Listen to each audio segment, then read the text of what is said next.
Part 1. I'm now going to ask you some questions about yourself. Let's talk about weekends. What did you do last weekend? Well, let's see. Last weekend... Oh, it was very exciting, actually. It was the beginning of the International Rugby Tournament, the Six Nations. Have you heard of that one? It's really good. It's got all the nations: England, Ireland, Wales, Scotland, Italy, France. And it's just such a good competition because it brings everyone together. Everyone goes to the pub and watch the game, and it's kind of a battleground inside the pub and on the pitch for everybody supporting your nation, really. Do you prefer to spend the weekends with your family or friends?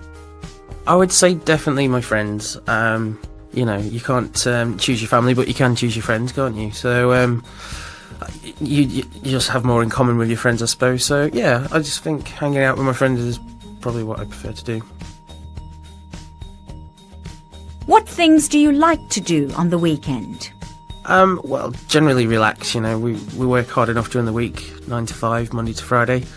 So yeah, generally go for walks, perhaps a Sunday lunch on Sunday, clearly. And yeah, relaxing, bit of a drinking culture of England, so a few drinks with friends, so something like that.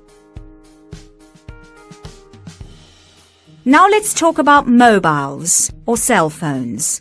How often do you use a mobile or cell phone? Every day. It's become part of our staple diet, hasn't it, really? We use it all the time, so several times a day easily. Have you had any problems using a mobile or cell phone? Not so much using it. I've had problems with them, mainly not getting reception, things like that is sometimes a problem. Dropping them into water has been a problem as well. Didn't work very well after that. Do you think you will use a mobile phone or cell phone more or less in the future?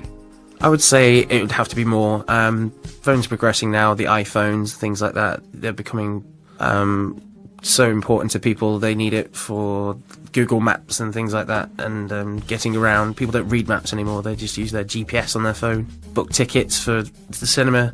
It's going to be, you can't live without them, basically. In the future it'll be even worse. Do you like receiving presents? Who doesn't? It's all about receiving with presents. Giving's not good at all. The bigger the better, of course. I'm still a child in that way. I don't even read the card on the presents. I just rip those open at Christmas and see what I've got.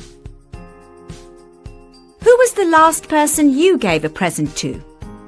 Probably my mother and father for Christmas. Yeah, I got them some books. They've retired at the moment, so they're really into their reading, so I got them a couple of books that they wanted. Is it better to give someone money rather than buy them a present? I think sometimes, yeah. Instead of getting them something they don't want, or they're just going to throw away some tacky bit of plastic that they don't really need or want, it's better to give them some money so they can buy what they actually want. Let's talk about films. How often do you watch films? I don't actually watch films very often. Most of the films that I like to watch are independent films. But I'd say that I watch films, maybe one film a month. Do you prefer to watch films on video or in a cinema? Oh, most definitely I like to watch movies at the cinema more. I think most people watch films on video because it's a lot easier to watch them in the comfort of your own home. But for me, the cinema is the way to go because of the sound, just the whole atmosphere. You can have popcorn, Coke. The cinema is just much better for me to watch a film. Do you think parents should control the kind of films their children watch? Yes, I definitely think this needs to be done. I think it's very important for it to be the parents' decision and not just rely on the ratings that they give the films nowadays, but for the parents to know exactly what the film is about, because it might have to do with their morals or their beliefs. And so I think it's the parents' responsibility to be sure that their children are watching something that would fit with the beliefs and morals that they're trying to instill in their children. Part 2.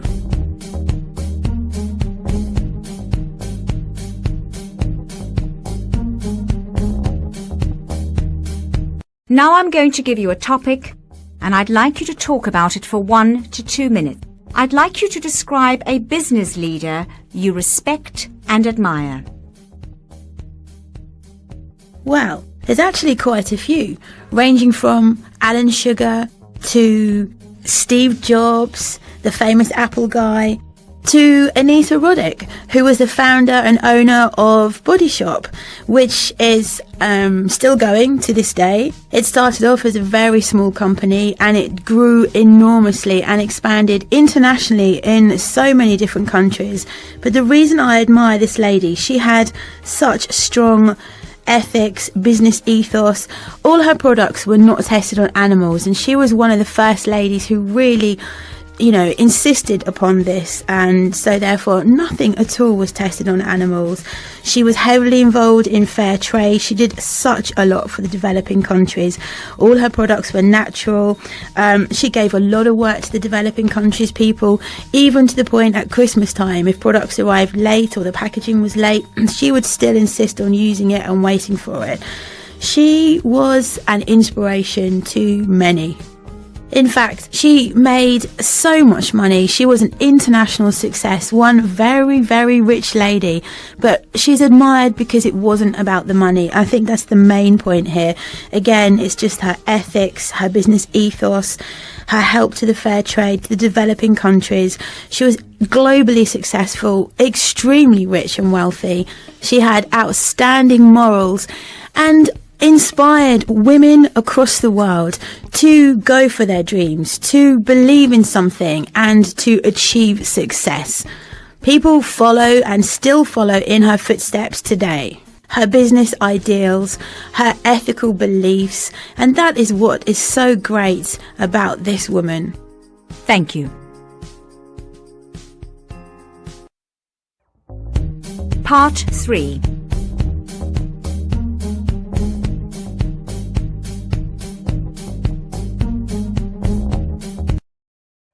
I'm now going to ask you some general questions about the topic you've just discussed.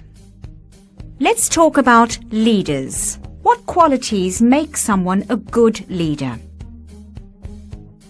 Well, a leader basically has to have that magical quality, charisma. It's difficult to define, but basically it's something that makes other people want to follow them. They instinctively have a kind of trust in that person. Not easy to say why. I think we all recognise it when we see it, but people will be happy to put their life in that person's hands. Charisma, I think we call that quality. Is there any difference between men and women as leaders? No, I don't really think there is. Some people say maybe women are a bit more empathetic. Perhaps they're more keen to try and get agreement with other people before they make a decision, maybe build a consensus. Possibly men are a bit more likely to work in a more risky way, a bit more cut and thrust. But ultimately, I think the kind of qualities that make you want to be a leader are in some ways maybe quite masculine qualities anyway.